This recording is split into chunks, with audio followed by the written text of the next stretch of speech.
네, 안녕하세요. 생활 속의 유익한 뉴스와 정보를 콕 집어서 세세하게 전달해드리는 뉴스 읽어준 남자 유익남 김두식입니다. 네, 오늘 첫 번째 뉴스는요.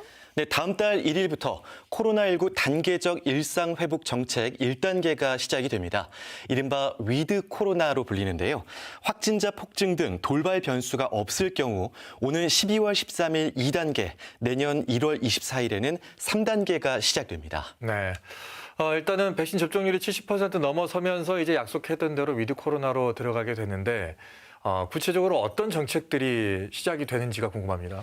네, 우선 다음 달 1일 이 위드 코로나 1단계에서는 유흥시설을 제외한 모든 시설에서 24시간 영업이 가능해집니다. 다만 유흥시설과 실내 체육시설 등 감염 위험이 높은 일부 시설은 백신 접종 완료자나 진단검사 음성 확인자만 이용할 수 있도록 백신 패스가 도입됩니다.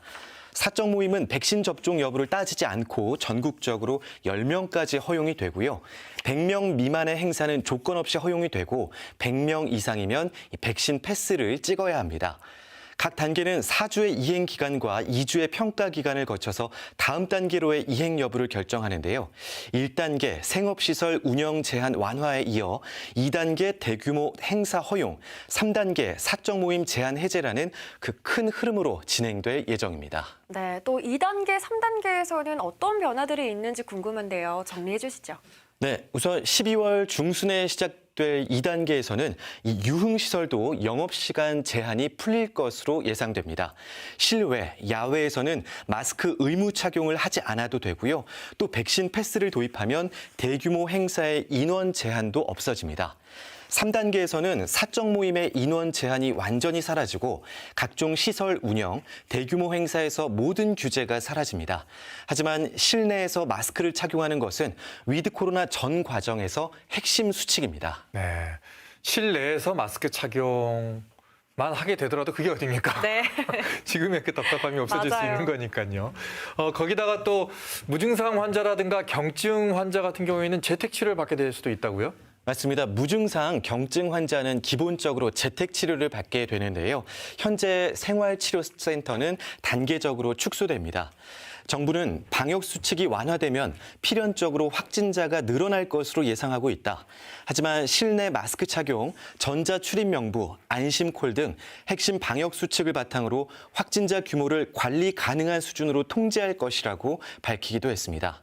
한편 중앙재난안전대책본부는 일상회복 정책 최종안을 마련해서 이번 주 금요일 대국민 발표에 나설 예정입니다. 네, 드디어 이제 조금씩 일상으로 드디어 네. 회복을 할 수 있을 것 같다는 생각이 듭니다. 그래도 방역 수칙은 잘 지키시면서 안전하게 위드 코로나로 이어갔으면 좋겠네요. 네, 다음 뉴스 전해주시죠. 네, 광주 북구 옛 망월 묘역 가는 길에 있는 전두환 비석이 주목받고 있습니다.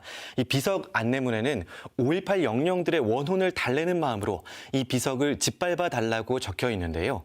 국민의힘 윤석열 후보의 전두환 옹호 발언과 개사과 파문으로 거센 비판이 나오는 상황에서 더불어민주당 이재명 후보가 보란 듯이 이 비석을 밟고 지나갔기 때문입니다. 네. 전두환 비석이 저 자리에 지금 있는 이유가 있죠. 그리고 또 저게 어떻게 해서 만들어진 건지도 좀 사연을 얘기해 주시죠. 네, 이 비석은 지난 1982년에 전두환 부부가 담양 고서면의 한 마을에서 숙박을 했던 것을 기념해서 만들어졌습니다. 마을 주민들 주도로 이 비석에는 전두환 각하 내외분 민박마을이라는 각인이 새겨져서 마을 입구에 세워 놓았는데요.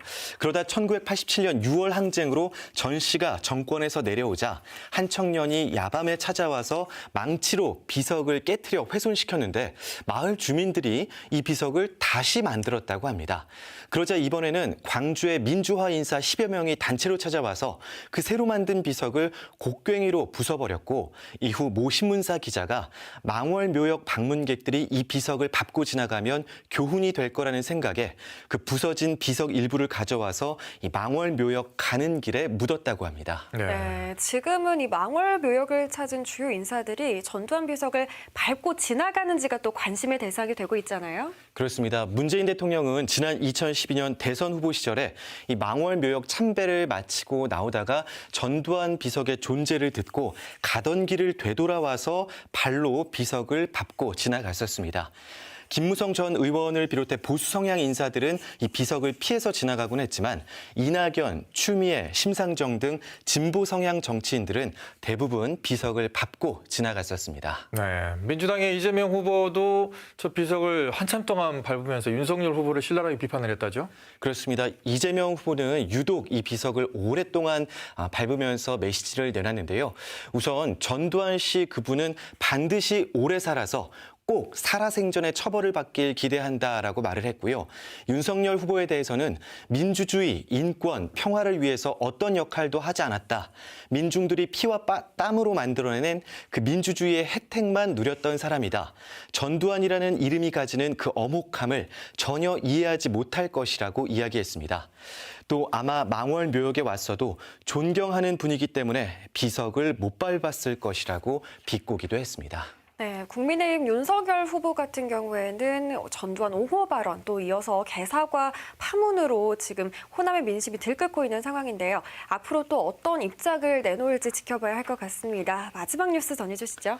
네, 성남 대장동 개발 사업 여파로 1조 원대 광주 첨단 3지구 개발 사업에도 특혜 논란이 일고 있습니다. 사업 시행자인 광주도시공사는 대장동 개발과는 전혀 다른 형태의 사업이라며 선을 긋고 이 대행 개발업체의 과도한 이익을 원천 차단하겠다고 밝혔습니다. 네, 이 대장동이 지금 국가적으로도 이목이 집중되어 있습니다. 너무 많은 개발 이익금을 지금 가져갔기 때문이죠. 혹시나 첨단 3지구에 이런 일이 벌어지지 않을까 많이 걱정들을 하고 있는데 도시공사 측은, 광주도시공사 측은 뭐라고 합니까? 네, 오늘 해명을 내놨는데요.